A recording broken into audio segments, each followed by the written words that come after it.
I'm always looking for home decor inspiration, and you can find so much when searching the web on sites such as CB2, Arhaus, Pottery Barn, and even Etsy has some vintage and antique pieces that are worth recreating when you're decorating your home on a budget. We have so much to share, so let's get started. Our first DIY today is a dupe for a moss bowl. I have no idea why these cost so much, but I do like the organic look of these bowls, and I decided to recreate this look on a budget.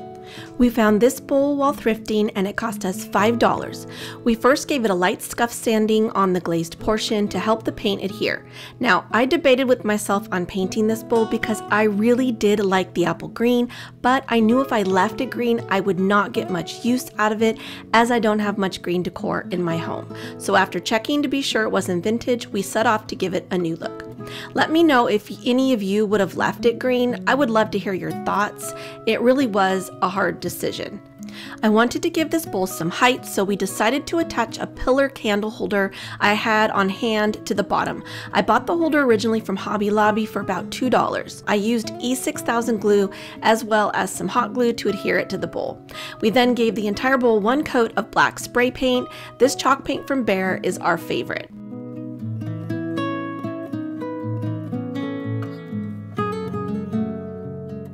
Next, I gave the entire bowl some texture by using some black acrylic paint and baking soda mixed. I like folk art paints from Hobby Lobby, but you can use a dollar store brand as well. Be sure your paint and soda mixture is spreadable, otherwise it won't cover well.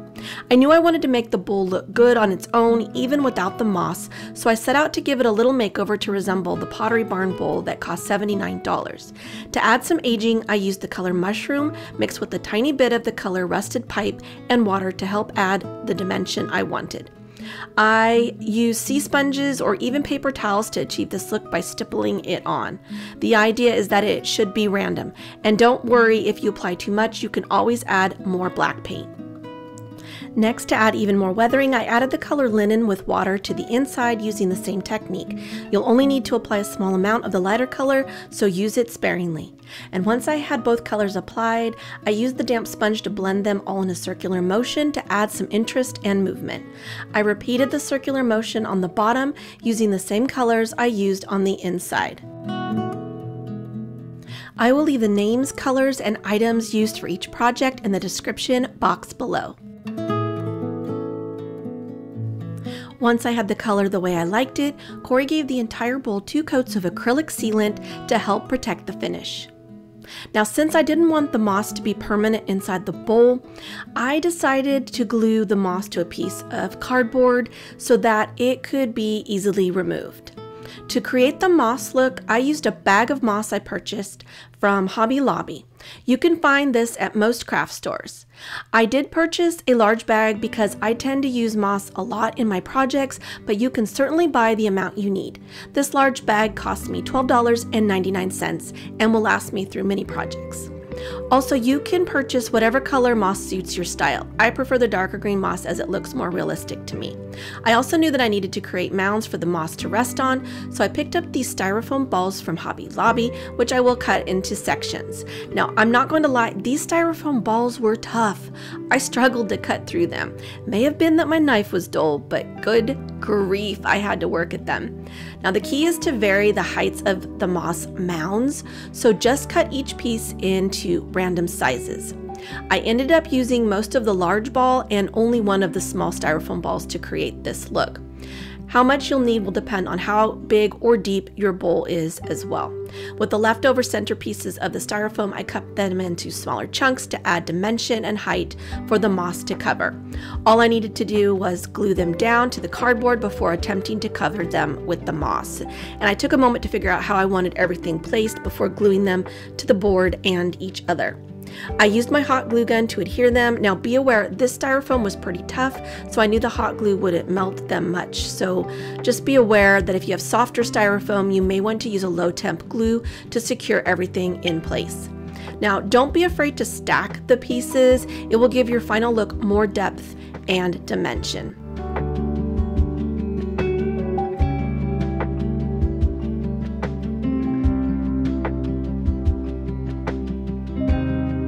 Once I had the pieces glued down, I began gluing the moss to the entire surface, making sure to push moss down in between the cracks so that it created those mounds.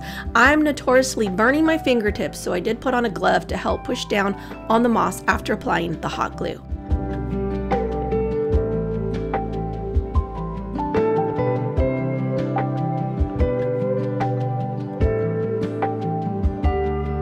When I had the entire surface covered with moss, I decided I needed more height on some of the mounds, so I went in with more moss in those areas to build them up.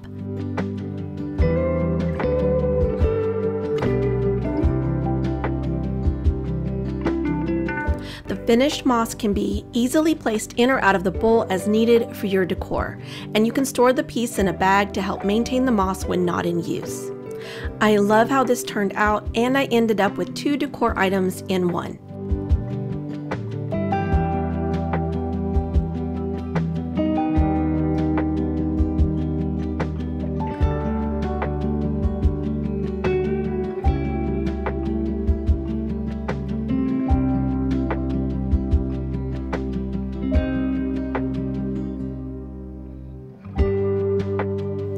The moss bowl from Etsy cost $247. Our bowl cost $16. Our next project is something I've been wanting for quite some time, but I could never justify the cost of these vase-style table lamps. So I decided to make my own, which also allows me to customize the color to what I want for our home. We first went to the thrift stores in search of some items to recreate the look I found on Pottery Barn. We found a brand new lamp, never used, for $8. When searching for a lamp to take apart, be sure it's newer so that you can use the cord. We really needed the neck as well, so be sure to find one that has a neck you like in order to recreate the lamp. We also found this round wood piece for $1.99 that we hope to use as the topper for our vase. At this point we had no vase, so we didn't know if this would work, but we bought it anyway. Now if you are lucky, you'll find a large enough vase to do this at the thrift stores. Since I wasn't lucky enough to find one, we stopped off at Hobby Lobby and bought one. They had their vases 50% off that week, so I lucked out and got one on sale. But it did cost me $47. I also found a lampshade on Amazon for $49. To begin our makeover, we knew we needed a hole in the vase for the cord, so Corey used a diamond bit, which makes cutting through pottery and glass much easier. We used a 3/8 inch bit. The key to not cracking your vase is to use light pressure when drilling, as well as some ice water to keep the bit and pottery cool. Also, placement of the hole is important. You don't want to drill through the base of the vase, which is very thick, so be sure to move your hole up so that you are drilling through the side wall of the vase. Took us a few minutes to drill for reference since I sped up the footage. We next needed to create a hole in the top of the wood piece for the neck of the lamp, and by the way, we lucked out with the wood round we thrifted. It did fit the top of our vase perfectly. Corey measured out the center and drilled a hole into the top of the wood. It's very important that you create the right size hole so that when you attach the neck to the wood, it will be secure and not wobble around.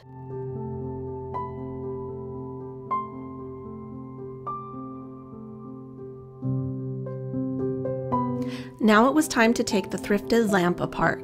Corey loosened all the nuts keeping the lamp attached and removed the neck and wiring to use in our lamp. Now if you need help in wiring a lamp, we have a short video for you. We rewired some vintage lamps and we give detailed instructions on how to do it, so go check it out if you need the how-tos on attaching the wires. Now, it was at this point that Corey realized we couldn't use the socket of this lamp because it was made to have the wires soldered into place instead of using screws, so we had to come up with a solution. I had bought some extra wiring kits from Amazon to rewire some additional vintage lamps we had purchased, so we just robbed one of the sockets from that kit. Just goes to show you that sometimes your DIY plans get derailed, but we did find an easy solution that allowed us to still use most of our thrifted lamp. Corey pulled the soldered wires free from the thrifted lamp in order to attach them to the new socket.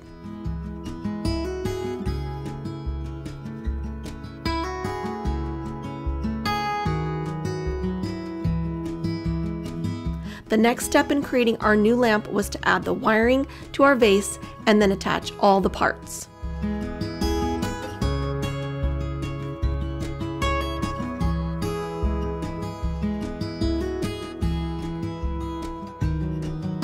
At this point, we needed to attach the neck of the lamp to the base or top of our vase. Corey removed the nut and then placed the neck through the hole in the wood round and then re-secured it with the nut.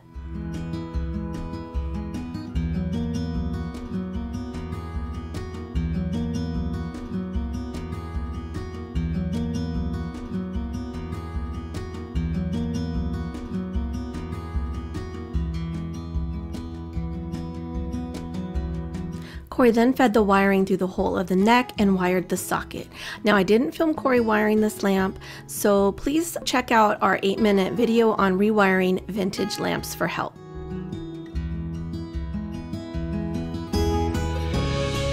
Before gluing down the base, we wanted to make sure our lamp worked, and it did.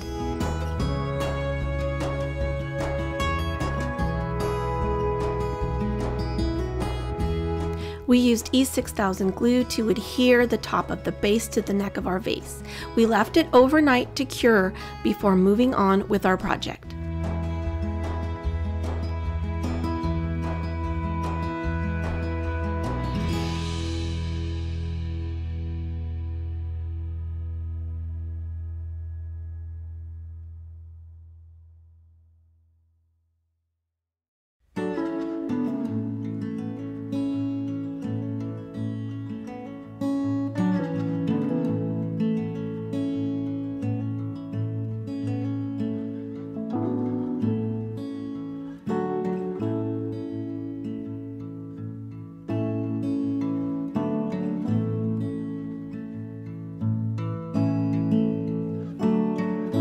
The next morning, Corey began the step of applying joint compound to where the wood base met the vase to give it a more seamless appearance.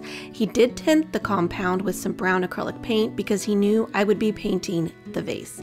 Now, since our vase had texture, Corey didn't make the compound overly smooth so that it mimicked the overall look and feel of our original vase. Now, he did use a foam brush to even out the rougher areas and to help blend it into the body.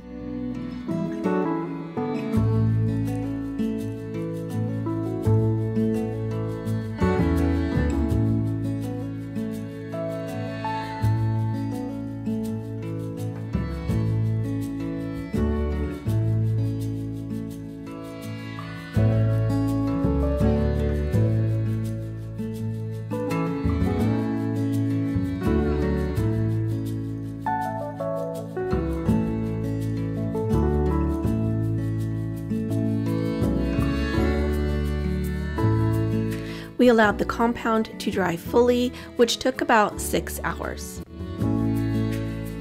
Before painting, I made sure to tape off the cord and the socket of the lamp.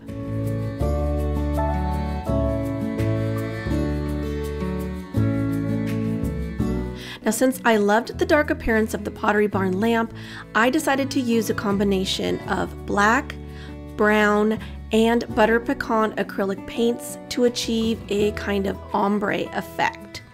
Now, to start, I knew I wanted the very bottom of the lamp to have the lightest color. So I used mostly brown with a touch of black and a little bit of the butter pecan mixed together. I then applied the paint to the bottom portion of the vase. I really liked the texture this vase had, so I went in with one light coat of paint, allowing the underneath color and texture to come through. I thought it gave the vase an aged quality.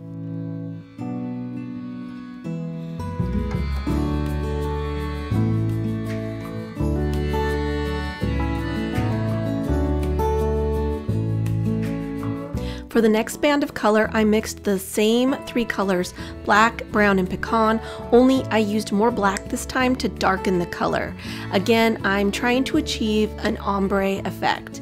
Now, when layering on the colors, be sure to overlap them slightly. I will go back and blend these colors all together so it doesn't have to be exact.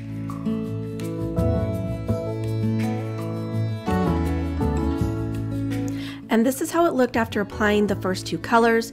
And now for the last color, I knew I wanted it to be dark, so I used mostly black with a hint of brown. And like I said, each of these layers will be blended together in the very last step.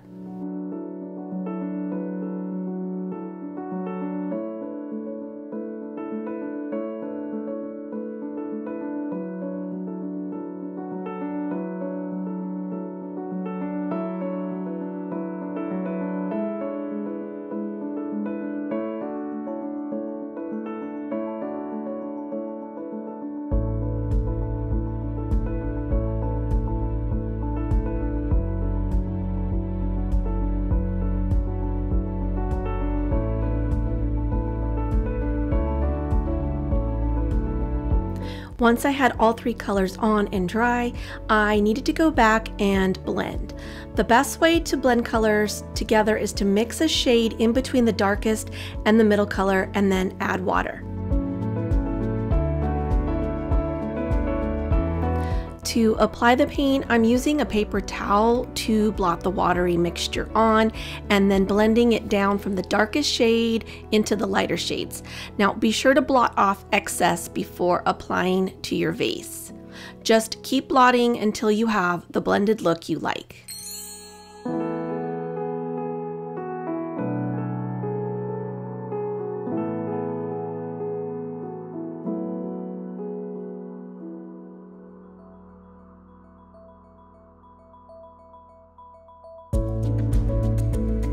When you're done with all the blending, you'll have a subtle ombre effect that goes from darkest to lightest.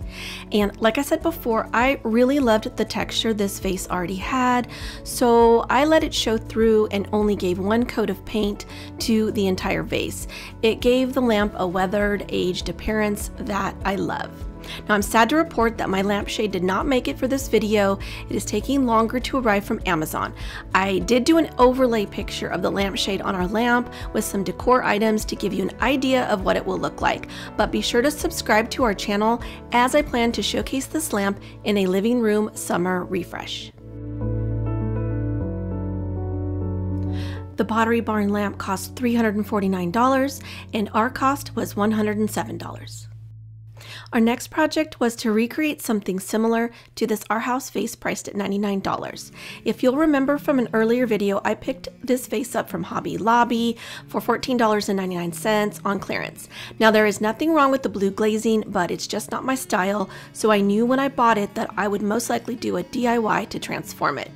This project was my most challenging of the video, not because what I did was exceptionally hard, it's that I had a vision of what I wanted, but that didn't turn out exactly to plan. I had originally wanted to do something like an olive jar with the drip glazing effect at the top, only I wanted to do it in brown, white, and tan.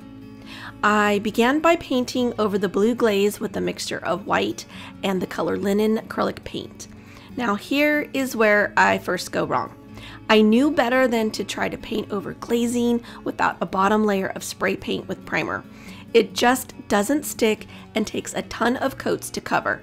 So this was my first frustration with this project, which ultimately was my own fault for skipping a step. I learned my lesson for sure. Also, I used a tempera paint I had, and I don't even suggest using this type of paint on this kind of project because it is very translucent and watery. I originally bought the paint to do a snow effect on a mirror.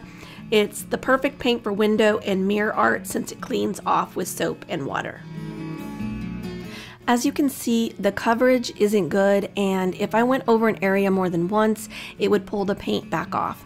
I actually had to stipple the paint on to keep from pulling the under layer from the vase. It was very, very frustrating. I just had to keep layering the paint because the color was blotching. At this point, I ended up running out of linen color paint, so I had to use the pure white, which is lighter and brighter than I wanted. I finally ended up using some white chalk paint to get the final coverage I needed. It probably was about 4 to 5 coats later.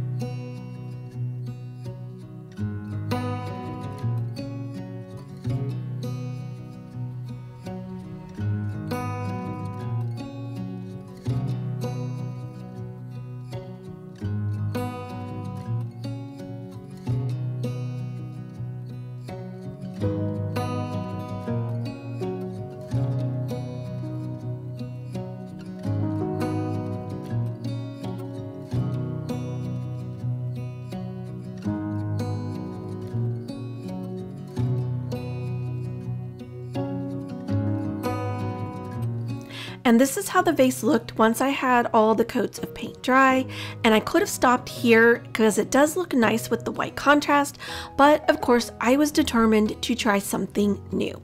So I moved on to try to make the dripping effect on the pot. I didn't want to try and actually pour paint over the top to allow it to naturally drip. My next mistake with this project, I decided I would try to paint on the dripping effect. I wanted to use brown instead of green since I wanted my pot to look different. I decided to use the color umber mixed with some mushroom to lighten just a bit. I also added in some of the color rusted pipe to give it a little red. I also had these smaller foam brushes on hand that I hoped would help with the smaller details of the drips. And after I painted on the dripping effect, I was going to add this clear glaze top coat to make it shiny, and I found this at Dollar General. I first started by using a paper towel to blot on the color before moving on to creating the drips. I then began to slowly start bringing the darker color down the neck. Now, if I had stopped with this lighter drip effect, it might have looked okay, but sometimes when doing DIYs, you need to know when to stop, which I have a hard time doing. I always want to add something else.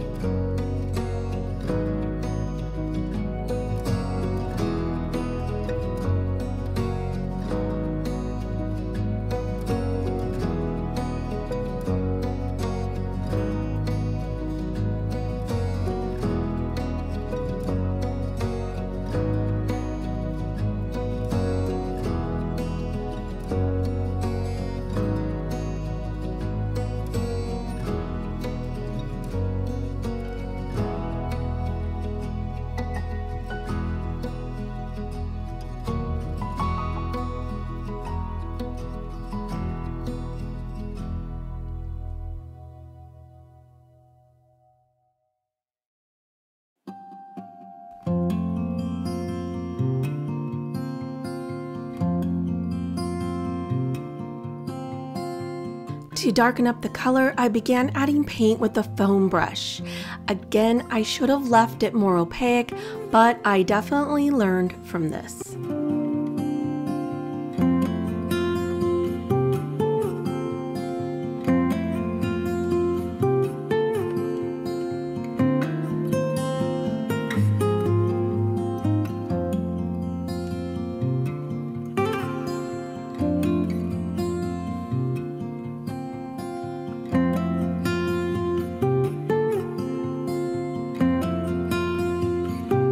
At this point, I really wasn't happy with the look, so I began trying to fix it, thinking I needed to drag down the darker color and make bigger paint drips. And boy, does this just keep getting worse.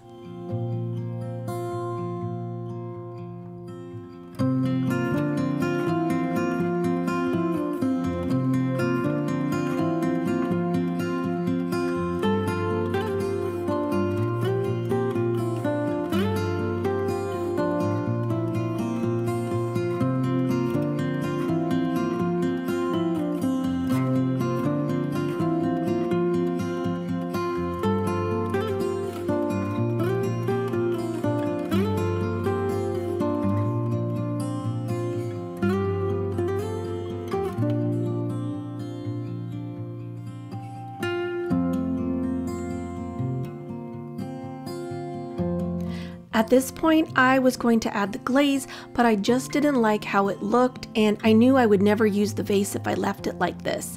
There was just something very unnatural about the drips. Instead of looking random, they looked uniform. So I decided it was time to find a new inspiration, which is where the Arhaus vase comes in.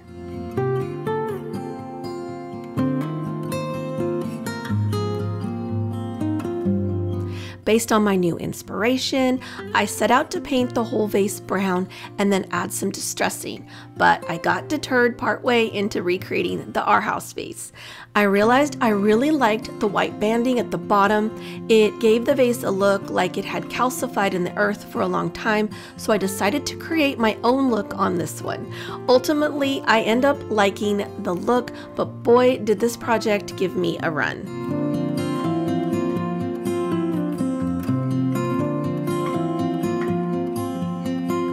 I do still want to try to use the drip and glaze effect, but I will need to try a different technique.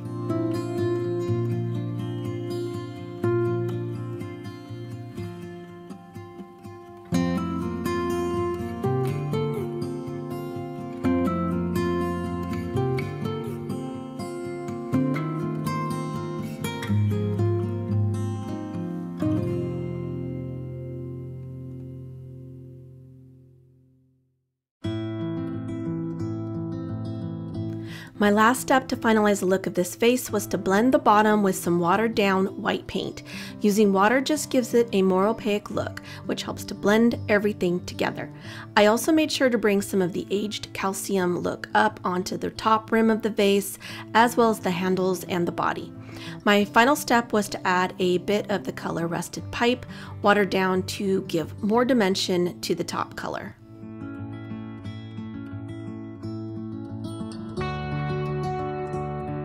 At this point, I stopped because I really did like the overall look, and then Corey gave it 2 coats of sealant, and I had a new vase to add to my collection. And I'm really excited about this brown because most of my vases are either black or gray.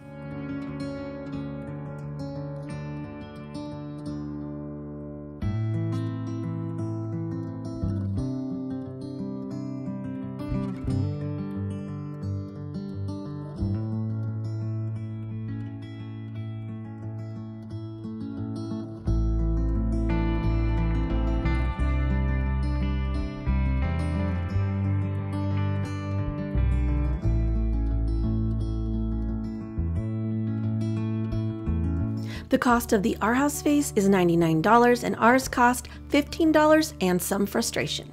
Our last project is inspired by this bowl from Crate&Barrel, which comes in at $49.95. We found this cute glass dish at our local Habitat for Humanity and paid $2 for it. I just loved its scalloped rim as well as the ridge detail on the sides that create a little foot for the bowl to rest on. This is a super easy and quick DIY. We decided to use this stone texture spray to give the bowl a stone-like quality. Be sure to rough up the glass with some sandpaper first before applying the paint. Don't forget to wipe it down after sanding. The spray paint we used is by Rust-Oleum, and it is their texture spray in bleached stone. We applied 2 coats to this bowl, allowing the paint to dry 24 hours between coats. This texture spray paint takes longer to dry, and if you rush it, the second coat can spray away the first layer if not properly dried. This is how the bowl looked after the first coat, and we could have stopped as it looked good with some of the glass showing through, but I wanted more coverage. And after the second coat dried, Corey gave the entire bowl 2 coats of sealant, and that was that. Super easy, but the texture spray really adds something to this cute little glass bowl.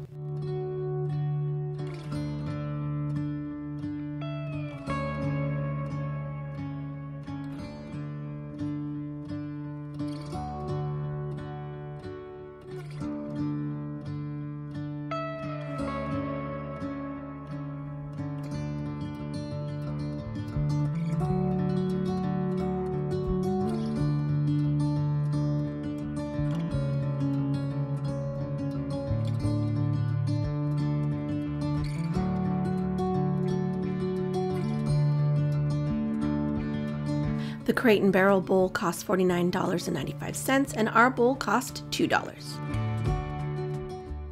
We hope you enjoyed today's video, and if you did, please hit that like button and share it with someone you know.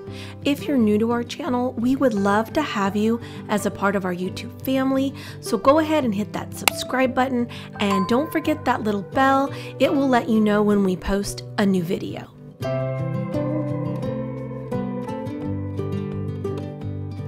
Don't forget to come back next week as I begin a summer refresh in our entry. I have some fun new things to share.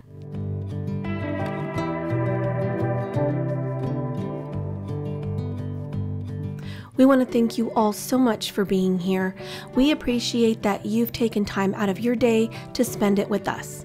We hope you have an amazing week ahead. We'll see you soon in the next one. Bye for now.